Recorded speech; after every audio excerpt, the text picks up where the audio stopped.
Hello दोस्तों, स्वागत है आप सभी का हमारे यूट्यूब चैनल पर, जिस पर हम हरियाणा जीके के मोस्ट इम्पोर्टेंट क्वेश्चन को आप लोगों के साथ डिस्कस करते हैं। और हरियाणा जीके की एक खास प्लेलिस्ट भी बना रखी है और हर रोज आपको इस प्लेलिस्ट में एक न्यू वीडियो मिलती है, जिसे आप एक बार जरूर चेक कर सकते हैं। जिन भी कैंडिडेट ने अभी तक लास्ट वीडियो को नहीं देखा, उनसे रिक्वेस्ट है कि पहले वो पीछे की सभी वीडियो जरूर देखें, ताकि आपकी तैयारी पूरी तरह से सीरीज वाइज चलती रहे। तो चलिए दोस्तों, बिना किसी देरी के आज का वीडियो शुरू करते हैं। प्रश्न नंबर 91, फरीदाबाद में किस स्थान पर 300 वर्ष पुरानी एक सराय स्थित है? Option number A Jaunpur, option number B Ballabgarh, option number C Hathin, option number D गांव सराय ख्वाजा। तो दोस्तों, इसका राइट आंसर है ऑप्शन नंबर डी गांव सराय ख्वाजा। फरीदाबाद जिले में स्थित गांव सराय ख्वाजा में 300 वर्ष पुरानी एक सराय है, जो ऐतिहासिक दृष्टि से महत्वपूर्ण है। यह सराय गांव सराय ख्वाजा में स्थित है, जो कि बल्लभगढ़ से कुछ किलोमीटर की दूरी पर है। सराय ख्वाजा का नाम यहाँ स्थित सराय यात्री निवास के कारण पड़ा। यह सराय मुगल कालीन स्थापत्य शैली का उदाहरण है और इसका निर्माण मुगल सम्राट शाहजहां के समय किया गया था। यह सराय उन दिनों के प्रमुख व्यापारिक और यात्री मार्गों पर स्थित थी, जो दिल्ली और आगरा के बीच था। इसका उद्देश्य यात्रा करने वाले व्यापारियों और यात्रियों को ठहरने के लिए स्थान प्रदान करना था। सराय ख्वाजा में यात्रियों के लिए बड़े आंगन, कमरे और जल आपूर्ति की व्यवस्था की गई थी। समय के साथ यह सराय कुछ हद तक जीर्ण शीर्ण हो गई, लेकिन इसके अवशेष आज भी उस समय की वास्तुकला और सांस्कृतिक धरोहर को प्रदर्शित करते हैं। यह सराय आज भी एक ऐतिहासिक स्थल के रूप में जानी जाती है और पर्यटकों और इतिहास प्रेमियों के लिए आकर्षण का केंद्र है। प्रश्न नंबर 92, गौकर्ण नामक तालाब किस जिले में स्थित है? Option number A Rewari, option number B Rohtak, option number C Sonipat, option number D Jhajjar. तो दोस्तों, इसका राइट आंसर है option number B Rohtak. Gaukaran तालाब हरियाणा राज्य के रोहतक जिले में स्थित है। यह तालाब ऐतिहासिक और धार्मिक दृष्टि से अत्यधिक महत्वपूर्ण है। यह तालाब रोहतक जिले के गांव गढ़ी में स्थित है और स्थानीय समुदाय के जल आपूर्ति का एक प्रमुख स्रोत रहा है। गौकर्ण तालाब का नाम महाभारत के महान पात्र कर्ण से जुड़ा हुआ है। किंवदंती है कि कर्ण ने अपने पुण्य कार्यों और दान की भावना को बढ़ावा देने के लिए इस तालाब का निर्माण कराया था। तालाब की संरचना और आकार उस समय की स्थापत्य कला को बेहतरीन उदाहरण है। यह तालाब न केवल धार्मिक महत्व रखता है, बल्कि ऐतिहासिक दृष्टि से भी यह बहुत खास है। यहाँ हर साल भक्तों की भीड़ उमड़ती है, जो इस तालाब में स्नान करने आते हैं।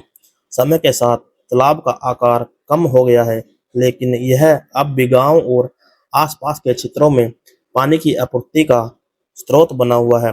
गौकर्ण तालाब का संरक्षण और रखरखाव स्थानीय प्रशासन और समुदाय की जिम्मेदारी है, ताकि यह ऐतिहासिक धरोहर आने वाली पीढ़ियों तक सुरक्षित रहे। प्रश्न नंबर 93, श्री कृष्ण संग्रहालय हरियाणा में कहाँ पर स्थित है? Option number A Panipat, option number B Faridabad, option number C Kurukshetra, option number D Rohtak. तो दोस्तों, इसका राइट आंसर है option number C Kurukshetra. Shri Krishna संग्रहालय हरियाणा राज्य के कुरुक्षेत्र जिले के कुरुक्षेत्र शहर में स्थित है। यह संग्रहालय श्री कृष्ण के जीवन और उनके उपदेशों और महाभारत के घटनाक्रमों को प्रदर्शित करने वाला प्रमुख स्थल है। संग्रहालय का उद्देश्य भगवान श्री कृष्ण के जीवन के विभिन्न पहलुओं को दर्शाना है, जिसमें उनकी बाल लीला, गोकुलवास, मथुरा और द्वारका की यात्रा और महाभारत के समय की घटनाएं शामिल हैं। यहाँ भगवान कृष्ण से जुड़ी मूर्तियां, चित्र, शिल्पकला और अन्य ऐतिहासिक वस्तुएं प्रदर्शित की जाती हैं। संग्रहालय में एक विशेष सेक्शन है जो भागवत गीता के उपदेशों और अनेक महत्व को समझाता है। यहाँ अंगतुकों को कृष्ण के दर्शन, उनके उपदेशों और जीवन के विभिन्न पहलुओं के बारे में जानकारी प्राप्त होती है। श्री कृष्ण संग्रहालय न केवल धार्मिक दृष्टि से महत्वपूर्ण है, बल्कि यह ऐतिहासिक और सांस्कृतिक धरोहर का भी प्रतीक है। यह स्थल पर्यटकों, शोधकर्ताओं और विद्यार्थियों के लिए एक प्रमुख आकर्षण का केंद्र है। प्रश्न नंबर 94, राजा नाहर सिंह का किला हरियाणा में कहाँ पर स्थित है? Option number A Mahendragarh, option number B Ballabgarh, option number C Yamunanagar, option number D Rohtak. तो दोस्तों इसका राइट आंसर है option number B Ballabgarh. Raja Nahar Singh का किला, जिसे नाहर सिंह महल भी कहा जाता है, हरियाणा राज्य के फरीदाबाद जिले के बल्लभगढ़ शहर में स्थित है। यह किला 1739 ईस्वी के आसपास जाट राजा नाहर सिंह के पूर्वजों द्वारा बनाया गया और जिसके बाद बल्लभगढ़ का नाम रखा गया था। निर्माण हालांकि 1850 तक भागों में जारी रहा। नाहर सिंह महल एक भव्य 2 मंजिला किला है जो लाल बलुआ पत्थर से निर्मित है। इसकी वास्तुकला में मुगल और राजपूत शैली का मिश्रण देखने को मिलता है। किले में एक बड़ा आंगन, दरबार ए आम, सार्वजनिक सभा कक्ष, रंग महल और छतरियां हैं। इसकी छतों पर सुंदर गुंबद और मीनारें हैं जो इसकी स्थापत्य कला को और भी आकर्षक बनाती है। किले का पुनर्निर्माण हरियाणा पर्यटन विभाग द्वारा किया गया है और अब तक यह एक विरासत संपत्ति के रूप में कार्य करता है। यहाँ हर साल नवंबर माह में कार्तिक संस्कृति महोत्सव आयोजित किया जाता है जो पर्यटकों और इतिहास प्रेमियों के लिए एक प्रमुख आकर्षण है। किले तक पहुंचने के लिए निकटतम railway station Sant Nagar sector 20A Faridabad है और निकटतम बस सेवा NIT फरीदाबाद है। प्रश्न नंबर 95, हरियाणा के जींद नगर को जीतकर गजपत सिंह द्वारा एक विशाल किले का निर्माण कब करवाया गया? ऑप्शन नंबर ए 1725 में, ऑप्शन नंबर बी 1775 में, ऑप्शन नंबर सी 1778 में, ऑप्शन नंबर डी 1995 में। तो दोस्तों इसका राइट आंसर है ऑप्शन नंबर बी 1775 में। हरियाणा के जींद नगर को जीतकर गजपत सिंह द्वारा एक विशाल किले का निर्माण 1775 में करवाया गया था। गजपत सिंह, जो कि जाटों के एक प्रमुख शासक थे, जींद को 1665 ईस्वी के आसपास अपने अधिकार में लिया था और इस क्षेत्र में एक किला बनवाने का निर्णय किया। इस किले का निर्माण जींद के ऐतिहासिक और सामरिक महत्व को ध्यान में रखते हुए किया गया। यह किला युद्ध की स्थिति में सुरक्षा और बचाव का एक अहम स्थान था।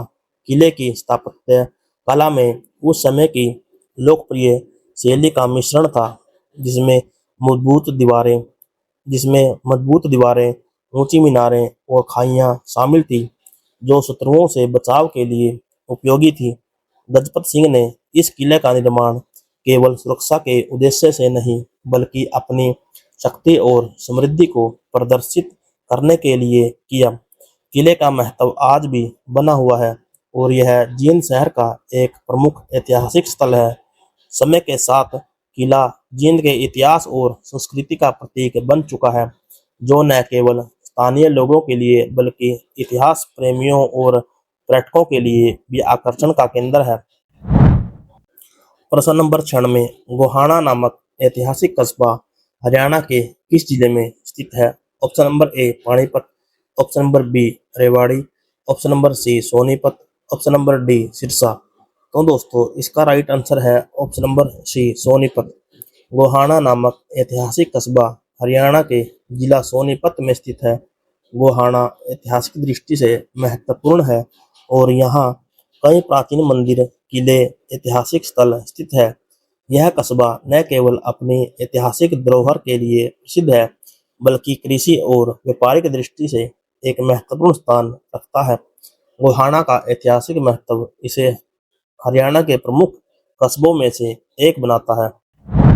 इस चैनल पर हरियाणा की गवर्नमेंट और प्राइवेट जॉब से जुड़ी हुई हर छोटी बड़ी न्यूज़ को आप लोगों के साथ शेयर करते हैं और आप लोगों के लिए ही हमने हरियाणा जीके की प्लेलिस्ट बनाई है, जिसमें आपको हरियाणा के इतिहास, संस्कृति, भूगोल, प्रसिद्ध व्यक्ति, प्रमुख घटनाएं और हरियाणा से जुड़ी विभिन्न महत्वपूर्ण जानकारी मिलेगी। इस प्लेलिस्ट में हम हरियाणा से संबंधित महत्वपूर्ण प्रश्नों को संक्षिप्त रूप में पढ़ रहे हैं, जो कि कॉम्पिटिटिव परीक्षा के लिए बहुत उपयोगी साबित होंगे। यह वीडियो सीरीज हरियाणा के कैंडिडेट और कॉम्पिटिटिव परीक्षा की तैयारी करने वाले स्टूडेंट के लिए बहुत उपयोगी है। यहाँ आपको हरियाणा के प्रमुख स्थल, ऐतिहासिक घटनाएं और अन्य जानकारी मिलेगी। हमारी कोशिश है कि हरियाणा से जुड़ी जानकारी को बहुत आसान तरीके से आप लोगों तक पहुंचाया जाए, ताकि किसी भी कैंडिडेट को अपने एग्जाम को क्रैक करने के लिए जिस नॉलेज की ज़रूरत होती है वो उसको मिल सके। तो दोस्तों, आगे बढ़ने से पहले मैं आपसे रिक्वेस्ट करना चाहूँगा कि अगर वीडियो आपको अच्छी लगे तो वीडियो को लाइक और शेयर जरूर करें, और ऐसे ही वीडियो को आगे देखने के लिए हमारे चैनल को सब्सक्राइब करना ना भूलें। तो चलिए दोस्तों, हमारी हरियाणा जीके की प्लेलिस्ट के इस पार्ट को आगे कंटिन्यू करते हैं। प्रश्न नंबर 96, गोहाना नामक ऐतिहासिक कस्बा हरियाणा के किस जिले में स्थित है? Option number A Panipat, option number B Rewari, option number C Sonipat, option number D Sirsa. तो दोस्तों, इसका राइट आंसर है option number C Sonipat. Gohana एक ऐतिहासिक कस्बा है जो हरियाणा के सोनीपत जिले में स्थित है। यह कस्बा सोनीपत शहर से लगभग 30 किलोमीटर दूर है, उत्तर पश्चिम दिशा में स्थित है। गोहाना का ऐतिहासिक महत्व काफी प्राचीन है और यह क्षेत्र विशेष रूप से अपनी सांस्कृतिक धरोहर, कृषि कार्यों और ऐतिहासिक घटनाओं के लिए प्रसिद्ध है।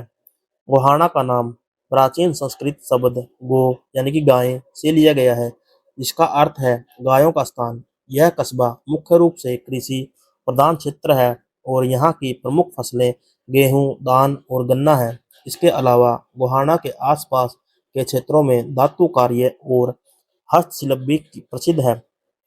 इतिहास में गोहाना का महत्वपूर्ण स्थान है क्योंकि यहाँ पर कई युद्ध हुए थे। मुगलों के शासन काल में यह क्षेत्र महत्वपूर्ण था। यहाँ पर एक प्रमुख युद्ध गोहाना का युद्ध भी हुआ था, जो भारतीय स्वतंत्रता संग्राम के इतिहास में महत्वपूर्ण है।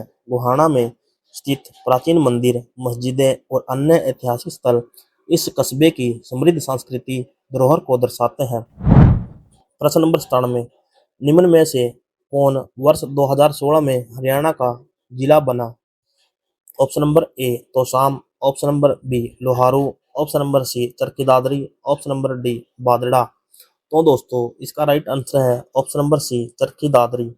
चरखी दादरी हरियाणा राज्य का 22वां जिला 1 दिसंबर 2016 को भिवानी जिले से अलग होकर स्थापित किया गया।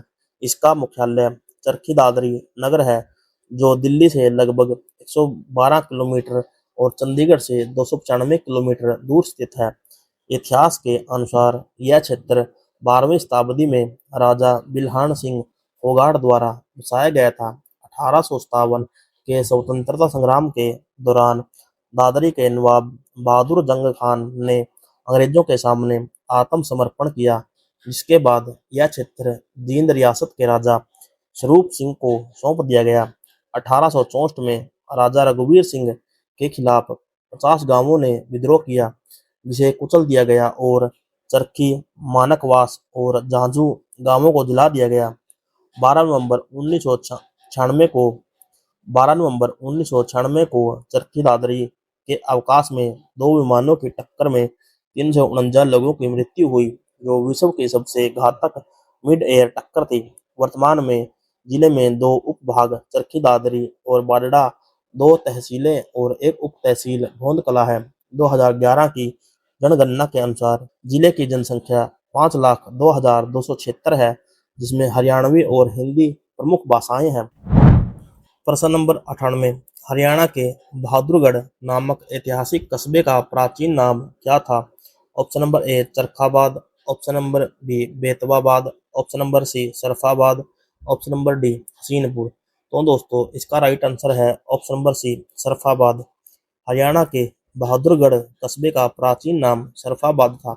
यह कस्बा वर्तमान में झज्जर जिले में स्थित है और दिल्ली के पास स्थित होने के बाद ऐतिहासिक रूप से महत्वपूर्ण है। सरफाबाद सरफाबाद नाम का उल्लेख उस समय के शासकों के द्वारा किया गया, जो इस क्षेत्र में सत्ता का संचालन करते थे। बहादुरगढ़ का ऐतिहासिक महत्व प्राचीन काल से जुड़ा हुआ है और यह क्षेत्र विभिन्न राजवंशों के अधीन रहा। विशेष रूप से मुगल काल में इस क्षेत्र ने अपनी प्रमुखता बढ़ाई थी। मुगल सम्राट बहादुर शाह जफर के नाम पर इस कस्बे का नाम बदलकर बहादुरगढ़ किया गया था।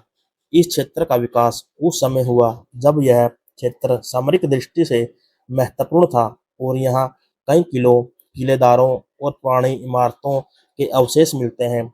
बहादुरगढ़ के आसपास कृषि, व्यापार और सांस्कृतिक गतिविधियां भी प्राचीन काल से रही हैं, जिससे यह क्षेत्र न केवल सामरिक बल्कि आर्थिक दृष्टिकोण से भी महत्वपूर्ण बना। आज भी यहाँ के किले, मस्जिदें और पुराने स्थापत्य इस कस्बे की समृद्ध ऐतिहासिक धरोहर को दर्शाते हैं।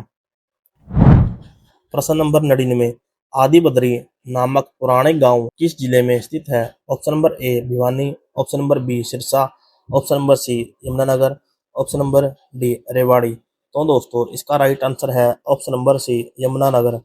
आदि बद्री एक पौराणिक और ऐतिहासिक गांव है जो हरियाणा राज्य के यमुनानगर जिले में स्थित है। यह स्थल विशेष रूप से भगवान विष्णु से जुड़ा हुआ है और हिंदू धर्म में इसका अत्यधिक धार्मिक महत्व है। आदि बद्री को बद्रीनाथ के पहले चरण के रूप में भी जाना जाता है, क्योंकि यह वह स्थान है जहां श्रद्धालु पहले पूजा अर्चना करते हैं और फिर बद्रीनाथ की यात्रा पर जाते हैं। यह स्थान प्राचीन काल से ही तीर्थ यात्रा का एक महत्वपूर्ण केंद्र रहा है। आदि बद्री का मंदिर भगवान विष्णु को समर्पित है और इसे पुरानी स्थापत्य शैली में बनाया गया है। यहाँ का वातावरण शांतिपूर्ण और प्राकृतिक सौंदर्य से भरपूर है, जो श्रद्धालुओं को मानसिक शांति प्रदान करता है। यह स्थान धार्मिक और सांस्कृतिक दृष्टि से बहुत समृद्ध है और विशेष रूप से उन श्रद्धालुओं के लिए आकर्षण का केंद्र है जो अपनी धार्मिक यात्रा को शुरुआत यहाँ से करते हैं। आदि बद्री का ऐतिहासिक महत्व भी उल्लेखनीय है और यह स्थल हरियाणा राज्य के यमुनानगर जिले में एक प्रमुख धार्मिक स्थल के रूप में स्थापित है। प्रश्न नंबर 100, महाभारत कालीन प्राचीन गांव अमीन हरियाणा राज्य के किस जिले में स्थित है? Option number A Rohtak, option number B Sirsa, option number C Jind, option number D Kurukshetra. तो दोस्तों इसका राइट आंसर है option number D Kurukshetra. Amin गांव, जिसे अब अभिमन्युपुर के नाम से जाना जाता है, महाभारत के ऐतिहासिक स्थल अभिमन्यु कुंड के निकट स्थित है। यह गांव महाभारत युद्ध के दौरान अर्जुन के पुत्र अभिमन्यु से जुड़ा हुआ है, जो चक्रव्यूह में फंसे और वीरगति को प्राप्त हुए थे। अमीन गांव के पास स्थित कर्णवेद नामक स्थल पर अर्जुन ने कर्ण को मारा था और जयद्रथ नामक स्थान पर अर्जुन ने जयद्रथ को वध किया था। इन ऐतिहासिक घटनाओं के कारण इस क्षेत्र का धार्मिक और ऐतिहासिक महत्व अत्यधिक है। गांव के नाम परिवर्तन की प्रक्रिया 2019 में शुरू हुई थी, जब गांव की पंचायत ने इसका प्रस्ताव पारित किया। केंद्र सरकार ने 2020 में इस प्रस्ताव पर मंजूरी दी और गांव का नाम अभिमन्युपुर रखा गया। अमीन गांव के पुरातात्विक स्थल एशिया का सबसे बड़ा बौद्ध स्तूप के लिए भी प्रसिद्ध है, जो इस क्षेत्र के धार्मिक और सांस्कृतिक महत्व को दर्शाता है। इस प्रकार अमीन गांव हरियाणा के कुरुक्षेत्र जिले में स्थित एक ऐतिहासिक और धार्मिक स्थल है, जो महाभारत से जुड़ी महत्वपूर्ण घटनाओं का साक्षी है।